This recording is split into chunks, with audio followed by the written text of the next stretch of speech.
Hello साथियों, मैं प्रियांशु वार्ष्णेय आप सभी का स्वागत करता हूं आपके अपने प्लेटफॉर्म एजुनेट पर। प्यारे साथियों, आज हम एक और टॉपिक लेकर के आए हैं एजुकेशनल रिसर्च जो है उसके टाइप्स के बारे में। देखिएगा, एजुकेशनल रिसर्च केवल ज्ञान प्राप्त करने का साधन नहीं है, बल्कि शिक्षा प्रणाली को बेहतर बनाने का एक महत्वपूर्ण उपकरण भी है।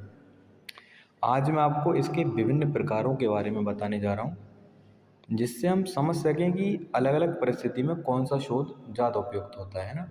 तो आज हम सिर्फ ये समझेंगे कि एजुकेशनल रिसर्च जो है ना उसके टाइप्स क्या होते हैं, तो कितने टाइप से उसको वर्गीकृत किया है हमने, वो सभी आज हम समझने की कोशिश करेंगे। तो हमने एजुकेशनल रिसर्च को यहाँ पर पर्पस के आधार पर, इसकी मेथोडोलॉजी के आधार पर, रिसर्च अप्रोच के आधार पर, नेचर ऑफ डाटा के आधार पर और डेटा कलेक्शन के आधार पर, यानी 5 प्रकारों में यहाँ पर हमने इसको वर्गीकृत किया है। तो सबसे पहले हम समझते हैं इसके पर्पस, यानी उद्देश्य के आधार पर रिसर्च को, एजुकेशन रिसर्च को कितने टाइप्स में डिवाइड किया गया है। तो पहला है आपका फंडामेंटल रिसर्च, दूसरा अप्लाइड रिसर्च और तीसरा आपका आ जाता है एक्शन रिसर्च। ठीक है ना।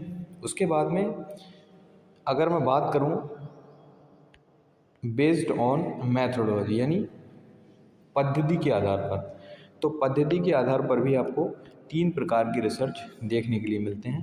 पहला क्वांटिटेटिव, दूसरा क्वालिटेटिव और तीसरा आ जाता है मिक्स्ड। यानी मिक्स्ड का मतलब होता है जिसमें ये दोनों आ जाते हो। ठीक है। ये सारे रिसर्च क्या होते हैं, इन पर मैं एक सेपरेट वीडियो बनाऊंगा। तो अभी हमारा जो फ़िलहाल उद्देश्य है वो ये समझना है कि रिसर्च को कितने प्रकार से वर्गीकृत किया गया है।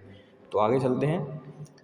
अपना नेक्स्ट जो प्रकार है, नेक्स्ट जो वर्गीकरण हमने किया है वो हमने अप्रोच के आधार पर किया है। अप्रोच का मतलब हो गया कि कैसे हम इसको मतलब अप्रोच कर रहे हैं, उसके आधार पर हमने इसको 3 प्रकार से बांटा है, जिसमें पहला आपका रहेगा एक्सप्लेनेटरी, यानी एक्सप्लोरेटरी, और दूसरा आपका रहेगा एक्सप्लेनेटरी और तीसरा प्रेडिक्टिव रिसर्च, है ना।